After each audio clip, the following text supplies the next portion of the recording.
Hi there, Tony DeBonis here from Starline Windows, and welcome to Starline Windows Window Talk. Today I'm going to be sitting down with a very special guest and discussing topics around the window and door and construction industry. If you do enjoy this video, please give it a thumbs up and be sure to subscribe to us on all our social media platforms. And if you're in the need for windows and doors, please contact us at head office at 604-882-5100. We'd be more than happy to help you. Hey Andy, how are you today? Good, Tom. How are you doing? Good. So, tell me, how long have you been in the window industry, Andy? I started in the window industry in 1991. Wow, So that's you're dating 34 yourself. Years. Yeah, absolutely. Yeah. 91. Yeah. And so I started in Lower Mainland with Almetco windows, and came up to Kelowna in '93 with them as they had a partnership with another company in Kelowna here. That quickly fell apart. Yeah. And everybody that was there at the time came over to Starline. So there was a mass migration to Starline in '93 and '94. Yeah, there was. Everybody but Michael Woodman. Yeah. And so I've been with Starline since '94. Nice.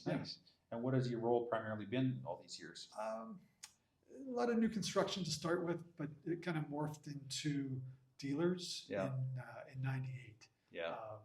And so I looked after a lot of glass shops, building supply guys, but and some modular home guys as well back then. But just a lot of glass shops and dealers that way. Yeah.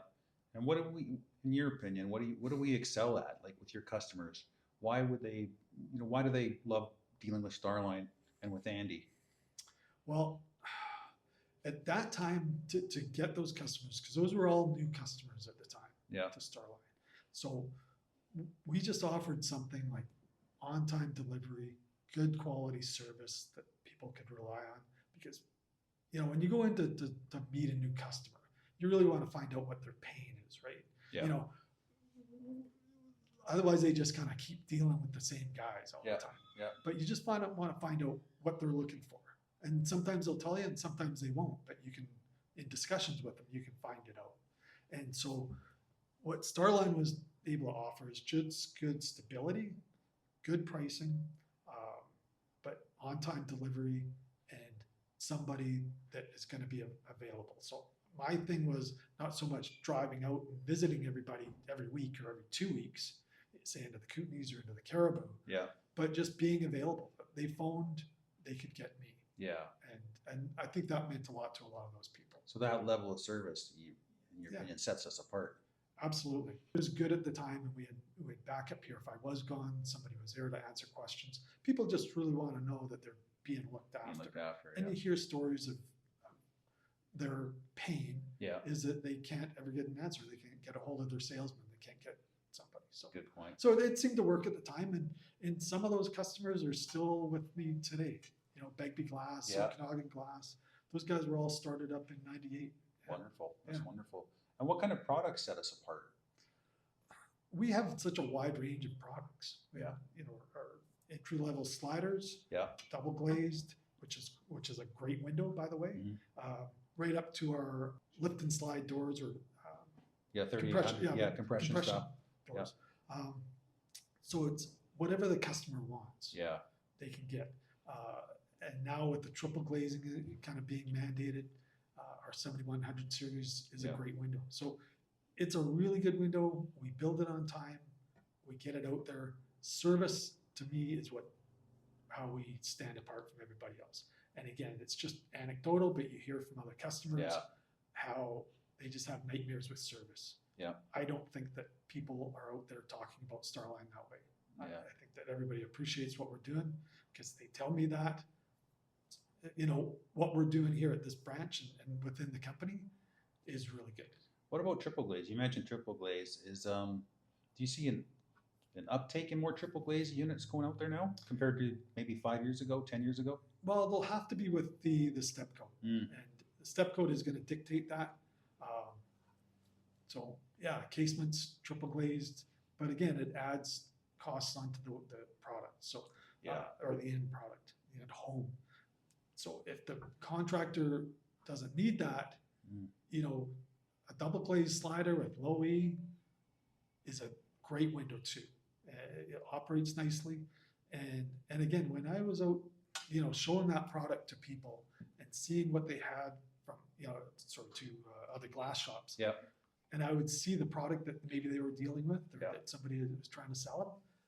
Our 6000 series window, we think of a nice slimline frame. Yeah. It's got so much beef to it. It And does. you could lift that window and lift the competition's window. Yeah. And it's not even close. So ours is sturdy. Other ones are not so sturdy, and it just gives you all kinds of service problems. It's a good point. I've heard from framers saying, your windows are so bloody heavy. Yeah, Like, absolutely. and they're even talking the sliding windows. And it's because we beef them up with reinforcement. Right? Absolutely. They're reinforced. They're not just a typical Builder Series window that's just flimsy, right? That's right. And that makes a huge difference. And again, when people can see that, go, wow, when they're putting it into their rough opening. Yeah. Wow, that's solid, right? That's solid, yeah. Yeah. So the 3800 compression door or a new tilt and turn. What do you think? What do you think about those windows coming out in the market now? We just launched them this year in 2025. They're both great quality products. Schuco design, Schuco extrusions. Yeah. And so people that know that product will go to Schuco. Yeah. I was dealing with one fellow right now from Germany, and he's been here for 20 years, but he's from Germany originally. He found out that we had the Schuco product. Yeah. That's why he's talking with us. So he's used to the tilt and turn style window. Absolutely, yeah. For durability and strength and efficiency. Yeah, and it checks off all the balances. And when you have somebody install it, like we've got some good quality installers. Yeah, that's right. That's the key to any of those high-end products. It has to be installed. Like everything, it's got to be installed properly, right? Yep. Yeah, and those ones are different installation detail compared to a typical nailing flange window. Yeah. Right, with strap anchors or angle. And I heard we've even got nailing flange coming down the pipe in September for it as an option. Fantastic. Yeah, which you can still use the angle on the inside and the strap anchors. So. Yeah, I think the people that are used to that product, that like that product, they're good with the strap anchors too. Yeah. So. Yeah, and top we have bona fide installers, which is great, like you mentioned. Yeah, whatever people want, right? You just have to give the customer what he wants. Exactly. What challenges do we see in the next 5 years, in your opinion? Maybe even 2 to 5 years, not looking too far ahead. Well, I think just like everything in the economy right now is affordability. Yeah. Step code is great, and it's created a more efficient window, more efficient home, but it's also increased the price of that window and that home. And I think that, if as a country, as a province, as a city, we need to build X number of homes, it's going to have to come down. There's going to have to be a meeting in the middle of what we want. Well, like we were talking off camera just before this, we're overbuilding homes. Yeah, we're making them. What are they? 3,500 minimum now. 4,000 square feet, 7,000 square feet. Yeah. I mean, the old, 60s, 70s, it was a 2,500 square foot bungalow was big. Absolutely. Or 2,000 square feet. And a 2,500 or 2,000 square feet. It's what we grew up in. Our parents had. And they still managed to have 50 or 60 people over to a party. Exactly. For Christmas dinner or Thanksgiving. Right. We don't think of that. I know. But I think that's a mentality that we need to get back to is simpler home that's more affordable and creates more income or more cash down the road. You just think of the heating and cooling costs alone. Absolutely. Trying to heat and cool a home that is 5,000 square feet versus one that's 2,000 square feet. Big difference. And if we can build communities like that, I think that it will be a whole lot better. Yeah, for sure. Because it's, we can sell more windows, we can sell more homes. It just makes a big difference. Yeah. Back to the triple glazing. In your opinion, is triple glazing worth the upgrade, the added cost? If you're going from a sliding window and then you're buying a casement window with triple glazing? It's all I would say is it makes a warmer window, but what I would say is that even the 6,000 series double glazed sliders that I have in my home right now, don't know, from 2006, it's a great window. Yeah. It's double glazed. The triple glazed casement would be a warmer window, would impact our heating and cooling bills. Mm-hmm. Yeah, true. So I don't really know what that cost benefit is, to be honest with you. But it's a nice window, but triple glazing adds issues of weight on casement windows, on openers, Hinges and stuff. hinges. Yeah. So there's cost benefit, and it just depends on what you want. What is the type of low-E coatings that you would recommend in the Okanagan Valley when you've got extreme temperatures going to maybe plus 40 degrees, 42 even, or down to minus 20? Yeah, well, so the minus temperatures, I have that discussion with people if they want, say, a hard coat low E, just to help keep that warm air in the wintertime. But to me, the biggest talking point here is keeping that late afternoon sun out of your house. That's for sure. And that's where the Solar Band 70 comes in, and it's a great product for that. Yeah. And it's not that expensive. You can do it double glazed and still make a big impact on that kitchen or nook area in your home that just getting pounded at 5 o'clock in the afternoon. So Solar Band 70 is a triple silver versus a low-E cubed. That's right. Would be what coat is that? So like a Solar Band 60. 60, and that's that, right. Yeah. And again, that's a great product. You know, if you go up and down the valley, probably 80% of the homes in the last 20 years have got that Solar Band 60 or low E 270, you know, from Cardinal. That was always the main product. Yeah. And it's great. You know, I don't think a lot of people have an issue with the performance of that. The windows coming in from the States into the building centers and stuff, what's the basic low-E that they're using on those windows? Any idea? Probably the bare minimum, right? Well, sometimes I see it as like a low E 180, which brings the heat in. People don't know our climate. You know, if you're coming from the prairies, not to knock the prairies, but if you're coming from the prairies, it's all about bringing the heat in, or sorry, the sun's warmth in the wintertime and capturing that. But in Kelowna here, you really don't want to be bringing any more heat in than you have to. That's for sure. So that's where all your landscape design, your trees, everything that goes into the design of the house is important. Yeah.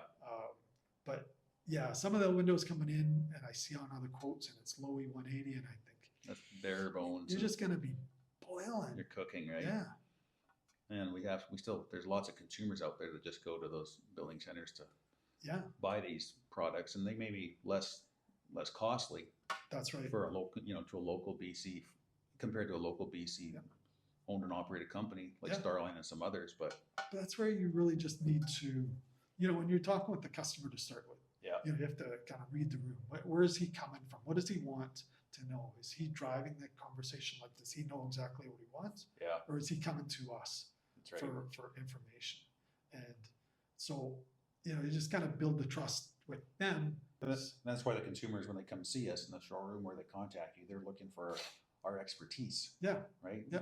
So they may not know everything, but we need to kind of educate them on the pros and cons of, the low E coatings or a casement window versus a slider, etc. Right? Yeah, absolutely. And as I say, you just have to kind of read the customer. Some guys may know more than we do because of the internet. Of course.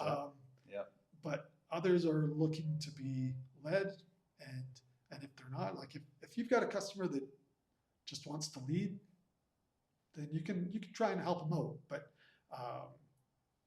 you don't want to step on his toes either. So, no.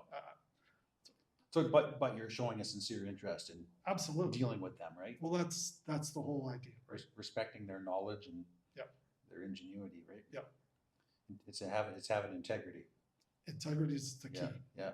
Okay, so Andy, what about colors? I mean, colors. The most popular and timeless color has obviously been white. Yep. But in your day, what have you seen come through? Well, obviously we've seen so much black frames in the last 20 years. So, and they look nice. Designers love it. Architects love it. Builders love it. Homeowners love it.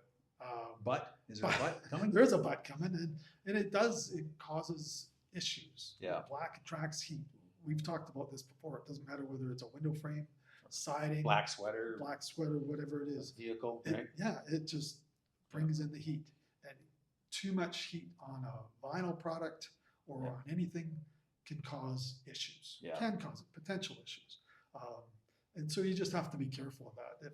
If you're going to sell windows, and again, the bigger the window, the more heat that's going to come in on that. More absorbed, right? Yeah. And if it's facing south or southwest and getting that late afternoon heat, it's going to bring in the heat. And so there can be issues with that too. But Starline has done a great job. The paint process that we have is phenomenal. But if there's going to be issues, it's going to be with black. What we've learned also is that the low E coatings are working so hard nowadays compared to the old clear glass that would let the heat transfer of the sun's energy go right through into your carpet, into your couch. That's right. And fade it. Now it's working so hard to stop it. That glass surface, the exterior glass surface, is getting so hot now. That heat transfers to the glazing ledge, which is a black substrate. Which then your problems come from. That's right. But if it was just clear glass, the sun's energy goes right through That's it. Right. Yeah. So like you said, the south and west elevations, we need Those to be are the careful ones of. you really have to be careful of. Yeah. So, but again, I think the Solar Band 70 is great. But again, most of the designers have got a pretty good idea now. Lots of overhangs and different things. Yeah, we're seeing a trend lately now of even architects are starting to ask about black. Is it right to do black? Because now they're seeing the issues. Yeah. Of course, in our day, we saw the beige almond years. Remember those phased out? We don't even have any in our showroom anymore. No. But you can tell a house was basically a 95 to 2004 era because they're all beige and almond, right? That's right. So now you're seeing the black. The black is kind of trending out now. You're getting more into a softer colors like a platinum or a silver, charcoal gray. Charcoal is great. Yeah. Whereas the black now is going to date a lot of these homes. Basically, it's a 2012 to 2025. That's right. Right, era home. Yeah. So it all comes back to white eventually. Comes back to white eventually. Yes. It's a great looking product, and you can just accent it. I know. Yeah. On the inside, on the outside. Yeah, exterior detail. We're seeing some exterior guys now just, using a black smart trim, etc., around a white window frame. Yeah. Right. Because let's be honest, who wants an interior beige window? No. Yeah, I did that. I think in 2002, and I regretted it. Yeah. Yeah, that's right. Yeah. Andy, how would you, in a nutshell, how would you encapsulate your time at Starline? It's been great. I'd say I've been here for what's the math? 34 years, something like that. It's been a great company. I love the fact that there's definitely not a lot of bureaucracy with this company. No. And that can be a negative sometimes when you're trying to get a quick answer from somebody. But again, a worst case is when you have so much bureaucracy, you can't get an answer from anybody. And I've been with companies like that. Yeah. It's horrible. This is very, very direct. There's one or two people who are dealing with you or somebody down on the coast, and it's great. And just it's a company that understands that you have to service people. Yeah. You have to kind of go above and beyond, do what's right, and we've always done that. As I say, I wouldn't have lasted here that long had they not, because I like to think that I've got integrity, and I can't pass that on to people if I don't feel that way about the company. So it's been a great company to deal with. So being a family-owned and operated BC company is a huge pillar to our success. Absolutely. Right. Absolutely. Yeah. Yeah, and it gives us the ability to react really quick versus going through a board of directors or whatever to get an approval to whatever the case is. We're always ahead of the game. I think your favorite saying is go sell it and then we'll develop it, and that's the Starline mentality. Go sell it and we'll figure it out. We've always done that, and it's a credit to Ron Martini and 4 or 5 people that he put in place when he started business back in the 80s, I guess. In the 80s, yeah. And again, those 4 or 5 other people, for the most part, are still with him. Yeah. That he trusts, so much, and so it's just getting that out of people. Yeah, that's wonderful. Yeah. No, thank you for that, Andy. Appreciate the kind words. You're welcome. Yeah.